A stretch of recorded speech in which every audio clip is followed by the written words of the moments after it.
नमस्कार जी, राम राम दोस्तों। आपके अपने YouTube channel Hansraj Saran GK में स्वागत है, अभिनंदन है। जैसा कि दोस्तों आप थंबनेल में देख पा रहे हैं, अपन मुगल राजपूत संबंधों की श्रृंखला को आगे बढ़ाते हुए आज अध्ययन कर रहे हैं बीकानेर रियासत के मुगलों के साथ संबंध। बीकानेर रियासत के साथ यदि मुगलों के संबंधों की बात करें तो अपन ने लास्ट वीडियो में चर्चा कर ली थी कि जो बीकानेर का शासक होता है कल्याणमल। कौन जी? कल्याणमल। और बीकानेर का शासक कल्याणमल 1570 के अकबर के नागौर दरबार में उपस्थित होता है और मुगलों की अधीनता स्वीकार कर लेता है। और ये कल्याणमल अपने दो पुत्रों के साथ उपस्थित हुआ था, जिसमें एक पुत्र का नाम आता है पृथ्वी सिंह राठौड़। और इन्हीं पृथ्वी सिंह राठौड़ को अकबर ने अपने दरबार का दरबारी कवि भी नियुक्त किया था। और इन्हीं को बाद में कालांतर में एक जागीर प्रदान की थी, और वो कौन सी थी? गागरोन की जागीर। गागरोन जो झालावाड़ का एक जल दुर्ग है जो काली सिंध व आहू नदी के संगम पे आता जी। और इसी गागरोन के दुर्ग में पृथ्वी सिंह राठौड़ ने एक रचना लिखी थी, बेली किशन रुक्मणी वचनिका, जिसे दुर्शाहाड़ा ने 5वां वेद व 19वां पुराण बताया है। और यहाँ जो इसकी भाषा थी वो थी डिंगल, इसलिए जो टेस्टी टोरी है वो टेस्टी टोरी पृथ्वी सिंह राठौड़ को डिंगल का हेरोस कहता है। और जो अपने कन्हैयालाल सेठिया की रचना है पीथल व पाथल, और उसमें पीथल कहा गया है पृथ्वी सिंह राठौड़ के लिए, तो पाथल कहा गया है महाराणा प्रताप के लिए। यह चर्चा अपन ने कल कर चुके। यदि कल्याणमल के साथ में उनका दूसरा पुत्र उपस्थित हुआ था तो वो था राय सिंह। और राय सिंह जिसका कार्यकाल आता है सन 1574 से लेकर 1612। हालांकि जो कल वाला वीडियो था उसमें ऐसी थोड़ी सी मिस प्रिंट हो गई थी, वहां 1614 है, उसके लिए सॉरी। मैंने कल वाले में चेंजिंग कर दिया। डिस्क्रिप्शन ने अपन ने राय सिंह का कार्यकाल डाल रखा बाकायदा 1574 से 1612, और कमेंट बॉक्स में भी डाल रखा है, तो वहां देख लेना। थोड़ी सी कोई ये मिस्टेक हो गई थी कल वाले वीडियो में। जो भी है, मेन जो राय सिंह होते हैं वो अकबर के दूसरे विश्वसनीय होते हैं राजपुताना में। पहला विश्वसनीय मान सिंह था, और राय सिंह को अकबर ने जोधपुर का प्रशासक भी नियुक्त किया था। और इन्हीं राय सिंह के कारण राजपुताना के दो राज्य क्षेत्र, जिनमें एक नाम आता सिरोही का तो दूसरा है जालोर का, और दोनों राज्य क्षेत्र अधीनता स्वीकार करते हैं किसकी? अकबर की, राय सिंह के ही प्रयासों से। और राय सिंह ने जो सिरोही का राज्य क्षेत्र था बीजा देवड़ा से छीन कर आधा सिरोही मुगल साम्राज्य में भी मिलाया था। और इन्हीं राय सिंह को अकबर ने लास्ट समय में जो दक्षिण में जूनागढ़ गुजरात का और नूरपुर महाराष्ट्र की जागीरें भी सौंपी थी। यानी ये राय सिंह तक अपन कल पढ़ चुके। आज यदि हम बात करें बीकानेर के शासकों की थी, तो राय सिंह के बाद में देखो शासक बनता है दलपत सिंह, कोई विशेष शासक नहीं रहा था। सूर सिंह, उसके भी मुगल दरबार में कोई विशेष संबंध नहीं रहते हैं। परंतु सूर सिंह के पुत्र की बात करें, सूर सिंह का पुत्र था करण सिंह। क्या नाम आता है जी? करण सिंह। और ये जो करण सिंह था, करण सिंह जिनका कार्यकाल है सन 1631 से लेकर 1669 तक बीकानेर के शासक रहते हैं करण सिंह। और करण सिंह के समय कितने मुगल बादशाह थे? तो दो हैं। एक का नाम आता है शाहजहां, क्योंकि जो शाहजहां थे सन 1627 से लेकर 58 तक शासक रहते हैं। तो दूसरे मुगल बादशाह हैं औरंगजेब, जो 1658 से 1707 तक मुगल बादशाह रहते हैं। ठीक है जी। अब मेन जो इनका मुद्दा था वो ये था कि जब शाहजहां बीमार पड़ता है और उनके पुत्रों में उत्तराधिकार संघर्ष होता है। जो इनके पुत्र, एक औरंगजेब था तो दूसरा था दारा सिको है। जब इनमें उत्तराधिकार संघर्ष हुआ था ना, इस उत्तराधिकार संघर्ष में करण सिंह ने बड़ी चतुरता से काम लिया था, और करण सिंह ने साथ दिया था औरंगजेब का। और करण सिंह ने औरंगजेब का इस संघर्ष में साथ देने के लिए अपने 2 पुत्रों को भेजा था, जिसमें एक पुत्र का नाम आता है पदम सिंह, तो दूसरे का नाम आता जी केसरी सिंह। यानी करण सिंह ने अपने किन 2 पुत्रों को औरंगजेब की सहायता के लिए भेजा, तो पदम सिंह व केसरी सिंह को। और इससे औरंगजेब खुश होता है और औरंगजेब ने कहते इनको एक उपाधि प्रदान की थी, और वो उपाधि थी जांगलदर बादशाह की। अब देखो, जांगलदर बादशाह की उपाधि से संबंधित इनके बनते हैं 2-3 क्वेश्चन घुमा के अगला पूछे तो। एक तो जांगलदर बादशाह की उपाधि धारण करने वाला बीकानेर का शासक कौन है, तो वो आएगा करण सिंह। करण सिंह को यह प्रदान किसने की थी, तो मुगल बादशाह आएगा औरंगजेब। हालांकि जो जोधपुर राज्य की ख्यात है उसमें यह किस्सा मिलता है कि औरंगजेब कट्टर मुस्लिम था और यह चाहता था कि राजपूताना के शासक एक धर्म ग्रहण करें, यानी मुस्लिम धर्म अपना ले। इसलिए कहते हैं औरंगजेब ने राजपूताना के शासकों को इकट्ठा करके ईरान अभियान पर ले जा रहा था, और राजपूत शासक इनकी नीतियों को भांप लेते हैं कि औरंगजेब वहां ले जाकर हमें हिंदू से मुस्लिम बना सकता है। इसलिए हमारे वालों ने एक बहाना गढ़ा और ये अटक में ही रुक गए। अटक जो पाकिस्तान में पड़ता है जी, अटक में। और यहां बहाना क्या बनाया राजपूत शासकों ने कि करण सिंह के एक पुत्र की प्राप्ति हुई है और हम उस पुत्र की खुशियां मनाना चाहेंगे अटक में। मुगल बादशाह औरंगजेब साहब, आप आगे ईरान की तरफ बढ़ो, हम तुम्हारे पीछे से आ रहे।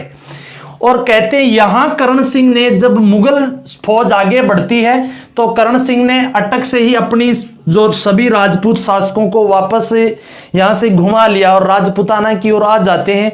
और यहां जो नाव वगैरह थी उन नावों को जला दिया, तोड़ दिया गया, जिससे मुगल फौज है सिंध नदी के माध्यम से इनका पीछा नहीं कर सके। इसलिए और इसी कारण करण सिंह को जांगलदर बादशाह की उपाधि जो प्रदान करते हैं वो राजपूताना के शासक करते हैं। ये जोधपुरी ख्यात के अनुसार है।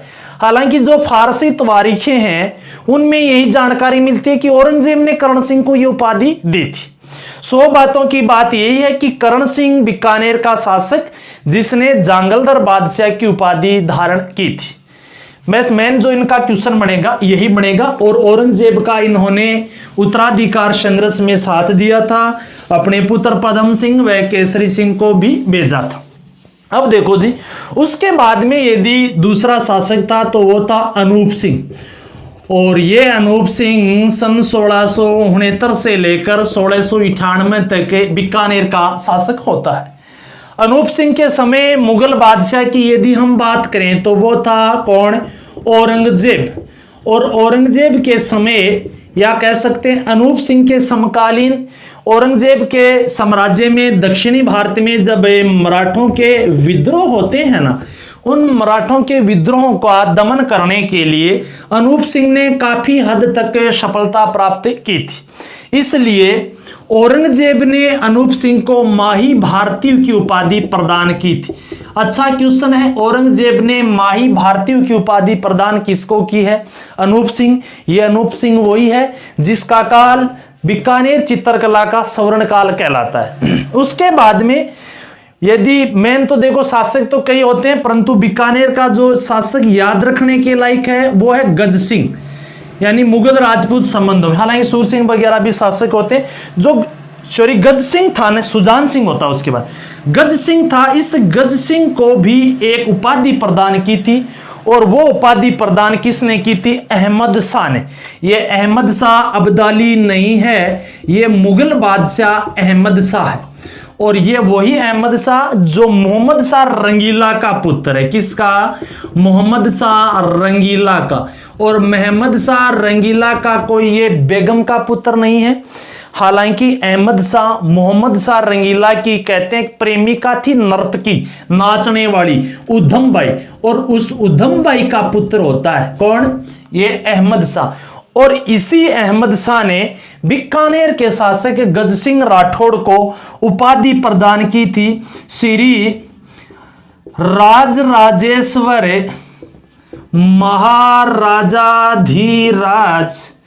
शिरोमणि श्री गज सिंह घनी लंबी है जी, शिरोमणि श्री गज सिंह। ये उपाधि गज सिंह को मुगल बादशाह अहमद शाह ने दी थी, जो कौन है, मोहम्मद शाह रंगीला के पुत्र।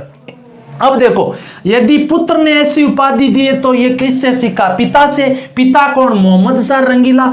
तो ध्यान रखना भैया, मोहम्मद शाह रंगीला ने भी इतनी लंबी ये राजराजेश्वर वाली उपाधि एक राजपुताना के शासक को दी थी। उपाधि सुनते ही समझ में आ जाएगा किसको दिए।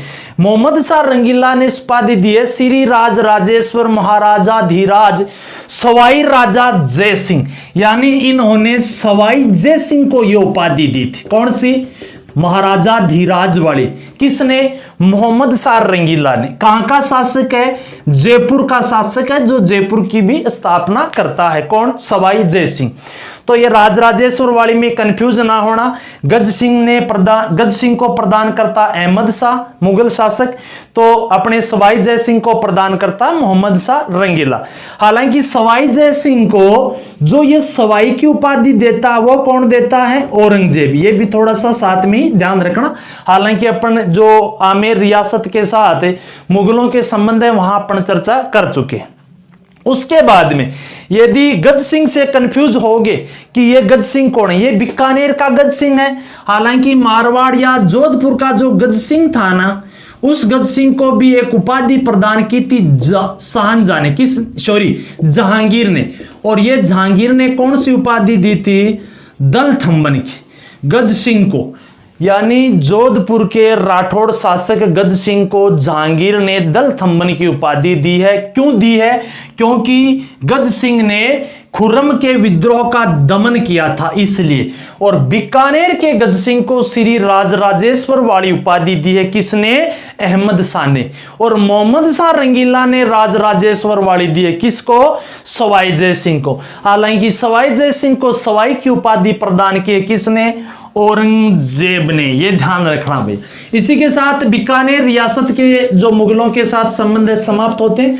हालांकि लगे हाथ अपने जो भाटी वंश है उसके संबंधों की यदि बात करें तो भाटियों में ज्यादा कोई इनका योगदान नहीं है मुगलों के समक्ष से। फिर भी दो भाटी शासकों को याद रखना, एक का नाम आता है हर राय भाटी खासा, और दूसरा था हर राय भाटी का पुत्र भीम सिंह भाटी जी। नाम गणाई मोटा मोटा है पर काम बहुत छोटा कराया, भीम सिंह भाटी। और एक नाम आवा है हर राय भाटी। तो भाटी में याद इतना ही रखना कि हर राय भाटी वंश का वो शासक जो अकबर के 1570 नागौर दरबार में उपस्थित होता है और मुगलों की अधीनता स्वीकार कर लेता है। यानी कौन भाटी शासक था जो अकबर के नागौर दरबार में उपस्थित होकर मुगलों की अधीनता, तो हर राय भाटी। हर्राय भाटी ने इतना ही नहीं किया था, हर्राय भाटी की पुत्री थी नाथूबाई, और इस नाथूबाई का विवाह भी अकबर के साथ कर दिया था। नाथूबाई किसकी है, हर्राय भाटी के, जिसका निकाह किसके साथ, अकबर के साथ हुआ था। भीम सिंह से याद इतना ही रखना कि भीम सिंह ने अकबर के ही पुत्र जहांगीर के समय सेनापति का काम किया था, जो एक इनका विश्वसनीय सेनापति बताया जाता है। और यही नहीं, जहांगीरनामा है ना, उस जहांगीरनामा से जानकारी ये मिलती है कि भीम सिंह भाटी ने अपनी पुत्री का विवाह किसके साथ किया था, जहांगीर के साथ किया था। और इसी लेक्चर के साथ अपना जो मुगल राजपूत संबंध है, ये सेकंड लास्ट वीडियो है। इसके बाद में एक वीडियो और अपलोड करेंगे जो हाड़ौती के चौहान व मुगलों से संबंधित होंगे। इसमें केवल और केवल वही मिसप्रिंट थी, कौन सी, राय सिंह वाली, जो राय सिंह का कार्यकाल देख लेना दोबारा 1574 से 1612 तक है। हालांकि अपन डिस्क्रिप्शन में भी डाल चुके हैं, कमेंट बॉक्स में भी ये लिख चुके हैं कार्यकाल।